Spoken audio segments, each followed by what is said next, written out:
네, 정원석 기자가 스튜디오에 나와 있습니다. 먼저 전세 대출 금리 그동안 얼마나 오른 겁니까? 네, 지난해만 해도 3% 초반이었습니다. 하지만 최신 자료를 보시죠. 시중은행 네 곳을 알아봤는데요. 평균은 연 4%대지만 연 5%를 내는 세입자들도 있었습니다. 전세대출자 한 명당 평균 1억 2,400만 원의 전세대출을 가지고 있기 때문에 최근 1년간 1%포인트만 올랐다고 하더라도 평균 이자 부담액이 월 10만 원 늘어난 겁니다. 네, 앞서 기사에서 봤는데 전세 대출의 93.5%가 변동금리 대출이라고 하잖아요. 네. 고정금리로 못 빌린 겁니까? 안 빌린 겁니까?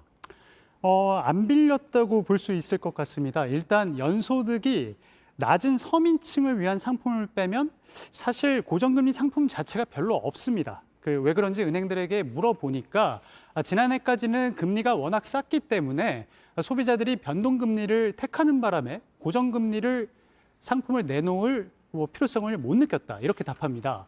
네. 보통 2년 전세를 살면서 6개월 단위로 금리가 변동되면 이렇게 3번 조정을 받게 되는데요. 그래봐야 저금리 시대라서 그동안 굳이 고정금리를 더 금리가 비싼 고정금리를 찾는 이들이 없었다는 얘기입니다. 네, 그런데 이제 고금리 시대가 됐습니다. 그래서 이참에 월세로 아예 갈아타야 되는 거 아니냐 이런 생각을 하는 분들이 꽤 있거든요. 어떻습니까? 그렇습니다. 가능하다면 그게 나을 수도 있습니다. 만약에 전셋집을 구하기 위해서 2억 1천만 원을 대출하는 상황을 한번 가정을 해보면요.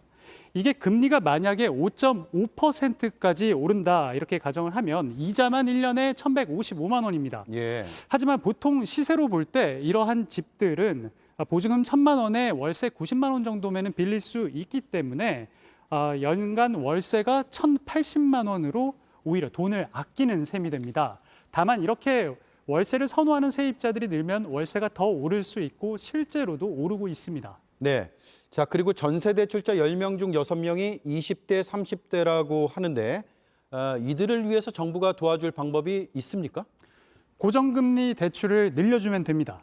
당장 정부가 지난달부터 신청을 받고 있는 안심 전환대출에 전세대출을 넣자는 조언도 나오는데요. 지금은 집을 사는 사람에 대해서만 해주고 있는데 이게 집값 4억 원 이하인 이고 또 부부소득이 합산 7천만 원 이하 이렇게 다소 조건이 좀 까다롭다 보니까 네. 전체 예산의 10%의 신청이 그칠 정도로 실적이 부진하거든요. 예. 그러니까 이 제도를 전세 대출자에게까지 좀 넓히면은 보다 많은 이들에게 혜택이 돌아가지 않겠냐 이런 말입니다. 네.